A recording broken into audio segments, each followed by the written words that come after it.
Hi everyone, it's Technique Tuesday. We're going to be learning a new technique using droplets of water and ink to create a very misty kind of magical look.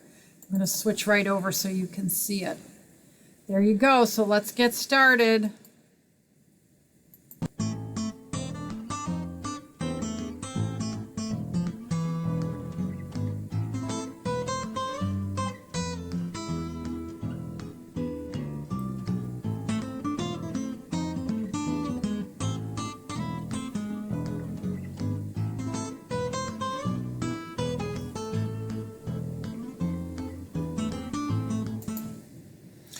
So here we go. We got a beautiful card. It's very hard to see from far away, so I'm trying to bring it closer so that you can see it a little better. I love the watercolory soft technique.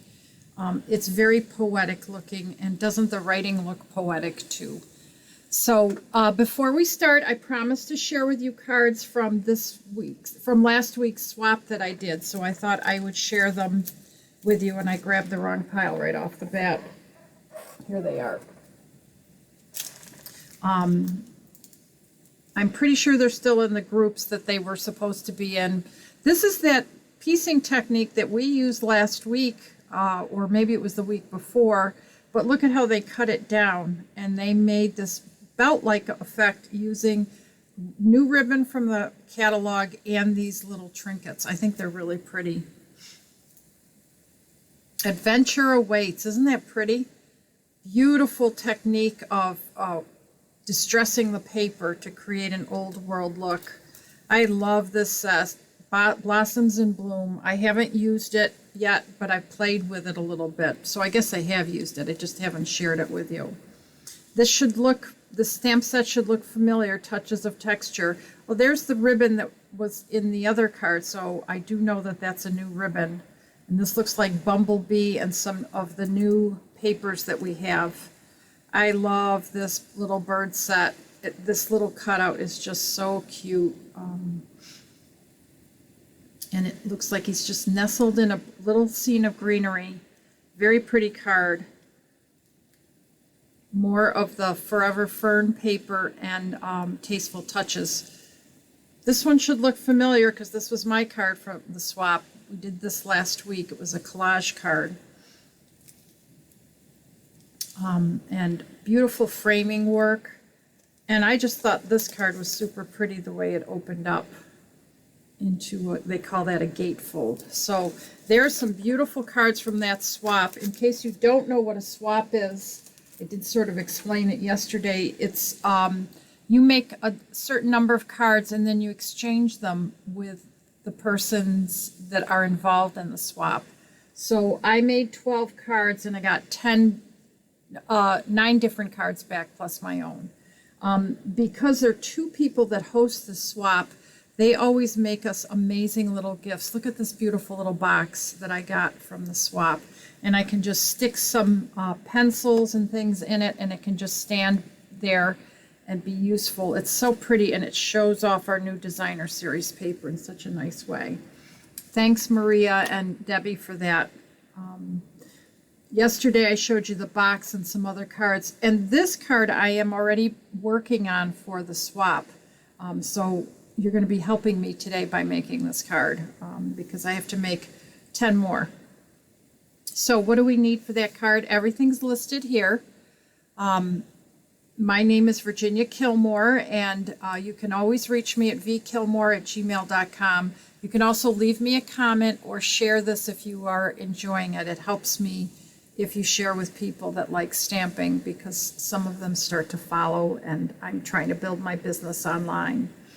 If you need any stamping supplies and you don't already have a demonstrator, you can use this code. It'll help whoever's this month's hostess. I will post all the supplies for you, and I've sort of highlighted the new things. I'm using a lot of new things in it. We will be using this stamp set called See the Good. Love this set, wanted it. That was one of the first sets that I wanted from the catalog. The artichoke looks beautiful, and it already has a watercolory look to it. So we'll be using that again and again this coming weeks. I have so many wonderful cards planned for you. But let's get started with this card so that you can see how it's done. I am going to put down a piece of scrap paper because my desktop can get very messy. And we are going to be starting with 8.5 by 5.5 piece of Whisper White cardstock that I've scored and folded in half at 4 1/4. Misty Moonlight cardstock, which I've been using a ton of. I've already had to order that twice. And then I am using shimmer cardstock. You cannot see the shimmer. No matter what I do, I've tried putting different lighting, whatever, but the paper has a very soft glow to it. Now, usually I will use watercolor paper with this, but because I'm working and need to lift color off, I found this paper works better sometimes than watercolor paper. It works differently than regular cardstock and differently than watercolor paper. Watercolor paper has a tendency to be very thick, and it doesn't accept the brushed inks because we're going to be doing a lot of sponging the same way as this shimmery cardstock because it's got a very slick surface. We're using two colors that I love that are brand new in colors, Just Jade and Misty Moonlight. So I'm going to open those up and get ready. And we are using my new brushes that I love for sponging. So here's Just Jade and then Misty Moonlight. I think I'm almost got this one working. Yep, it's working. Got it opening by squeezing the ends. So we've got our two colors there. I have two brushes, one that I'm using with green and one that I'm using with the blues, just to sort of make it easier. I'm also going to need an aqua painter, which we no longer carry, but we carry a version of the aqua painter. So I'm going to use that till I get my actual aqua painter. And I'm going to start sponging. And I think I'm going to zoom in just a little bit because it's really hard to see any color movement. And one of the things I do is I tap on here and then slightly get some of that ink off, because what I want for this effect is a very soft transition. And I go in a circular motion because I never want to have hard edges. And I can barely see ink going on there. So I'm going to tap again, go off the edge, and then start back in here. I'm starting to get a little bit of blue appearing. I don't know whether you can see it.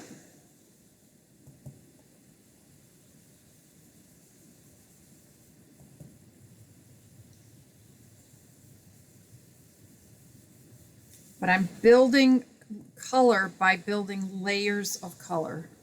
And that's why I keep going over the same spot. I can go over, like if I have a spot that's gotten too dark, I can go right next to it. But it is very hard to get that effect once you've made up a spot very dark. So it's best to work slowly and build your value.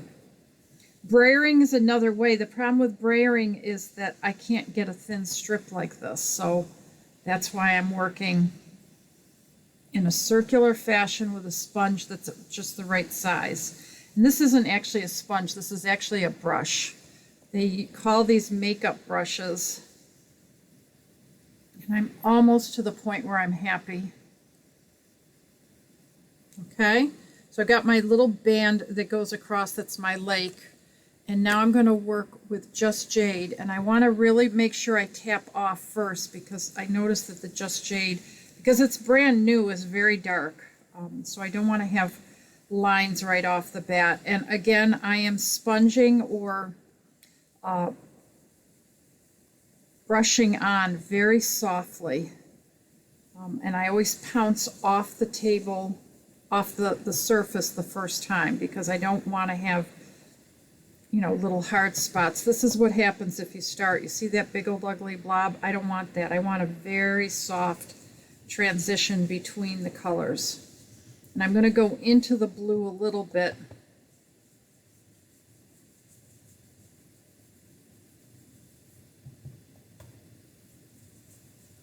I may build some more color at my edges just because I'm going to have leaves over there. And now I think I'm pretty happy with that. It sort of creates an effect. Again, pounce off and start in an area. And I do want to go across, but I want to sort of build a triangle in this corner and a shorter triangle here, because I want to give the effect that that might be a break in the woods. It's so much fun to imagine what this is going to look like. I have a good imagination. My husband has the best. He once announced to me that he had gone to Imaginary Chef School, which meant he could cook, which I just promptly laughed at him because until recently he was not a very good cook. But he's gotten a lot better, and letting him cook has been fun because I get some time off. So I want a little bit of sky.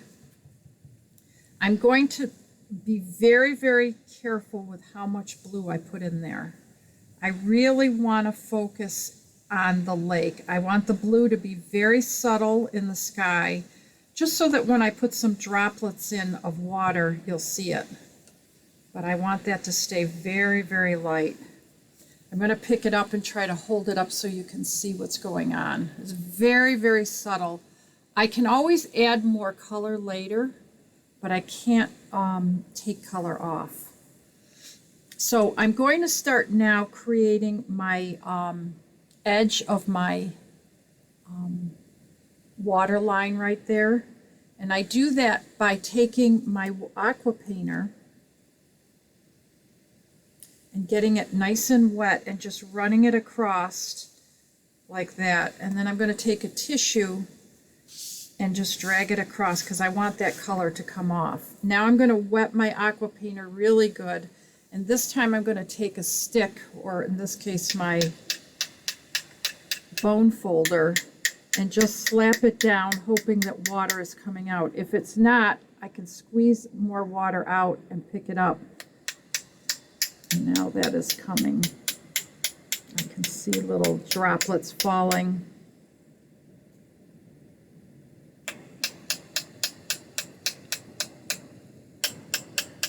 Controlling the splatter is the hardest part of this, and I always tell people, do 2 or 3 of these cards before you make a decision that which one you like.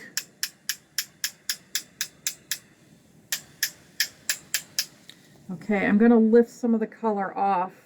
Look at how quickly that came off. And it's very, very subtle. If I feel I've gotten too light in some areas, I can lift off. I think I need a little bit right in here. Yep, right there. Okay. I think I might have gone too far, but that's okay. I can always come back. I'll show you some other little tricks. I am going to take my blue. You want to make sure that that's good and dry before you come back. I'm sort of backing off a little bit in that spot by putting a little bit of blue back in there. So now I'm ready to actually start stamping. And I'm going to start with my Just Jade stamp. And I'm going to take the leafy motif. I don't know, it's sort of a greenery. It reminds me of that weed that I hate that goes everywhere. I don't remember what they call that. And I'm stamping off the first time. I don't want to stamp too much on there because it's already pretty soft, and if I put too much on, it'll overpower it. Now, I don't know if you noticed that this is exactly the size of the card front because I'm going to be cutting some off. So I need to take that into consideration when I'm stamping. I'm going to stamp along here a little bit. But I want some darker color right in here because that sort of creates that effect of. So I'm going to go ahead and stamp full strength right there. And maybe one more time right in here. Okay, because I'm going to trim that off, so I want that to be like that. And now I'm pretty much done with my stamping. I'm going to fix this little spot right there that I have the stem showing. And I'm going to switch inks to my Misty Moonlight. And I'm going to go ahead and stamp my sentiment right in here. I'm almost done with the card. The only thing that's left is to use this little stamp that came with this set. It's my second favorite splatter. Now, if I go directly on it, it'll be too strong. So I'm going to lightly do that in spots, and I sort of worked my way across to get a little ombre effect. And I think that's enough. It gives it a look of watercolor without actually having to watercolor. I call it watercolor cheating. And now I'm ready to put my card together. So I'm going to close those ink pads because I have to cut this. And when I trim this, I want to be aware of how I'm framing it. So I'm going to go down to 4. I could take a little bit off each side, but I think I can handle it all off of that side. I may stamp a little bit more in there, and I'm going to take a little bit off the bottom. So that's going to be 5 1/4. I keep these little pieces. It's so sad. My life is so interested. I can't throw away artwork. Used to be my problem when I was a teacher. I couldn't throw away kids' artwork. I'd get so mad if they wouldn't pick it up because I thought, I know the second I throw it away, they're going to want it. There. I think that sort of frames that a little better. And that's the fun part about this is you can go back in and add more later. But because I stamped off so much, this is the only dark area, and it sort of blends in nicely with the whole look of the card. So I'm saving this piece right here for the inside. And now I just have to put my card together. And I have a neat little trick that I'm using that's new. I just got some of this paper of this fun foam in the mail. So I'm going to put this on with glue. The reason being that it's so thin that any kind of tape runner will go all over the place. And I hate when I have sticky spots everywhere. So I'm going to go ahead and put that in there. Just got to get it on. Maybe I thought I put glue down. Sometimes you have imaginary friends. I have imaginary glue. Nope, definitely has glue.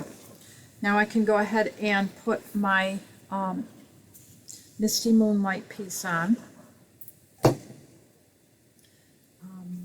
But because I am using, ooh, I guess this piece went over a little bit, so I'm going to have to trim that from the inside because I can actually see it out here. Guess it wasn't imaginary glue.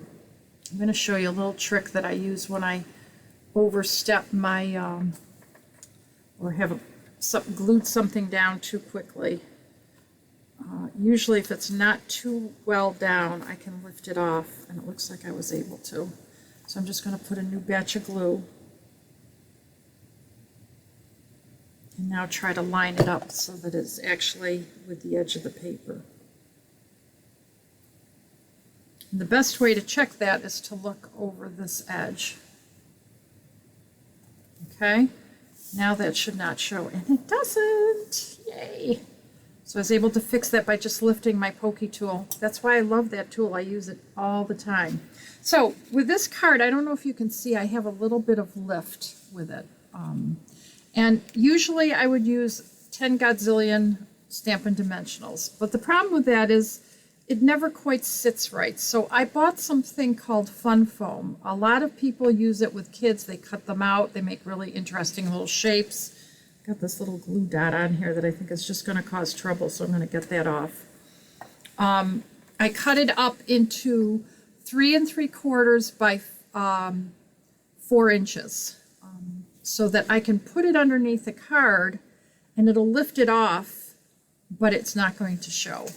So I'm going to go ahead and use our new Stampin' Seal that Stampin' Up! Just came out with. And for those of you that did not like our old Stampin' stuff, you're going to love this because you don't have to check it anymore. I actually love the old stuff. I had no problem checking it. It must be all the years of being an art teacher, of being a teacher. I had no trouble making check marks. So there you go. It's all set to go on. I'm going to put it on this surface though, because I find that the Stampin' Seal may not stick perfectly to the plastic. It may resist. Okay, look, my card's just about done. The only thing left to do is some Wink of Stella, which I have right here.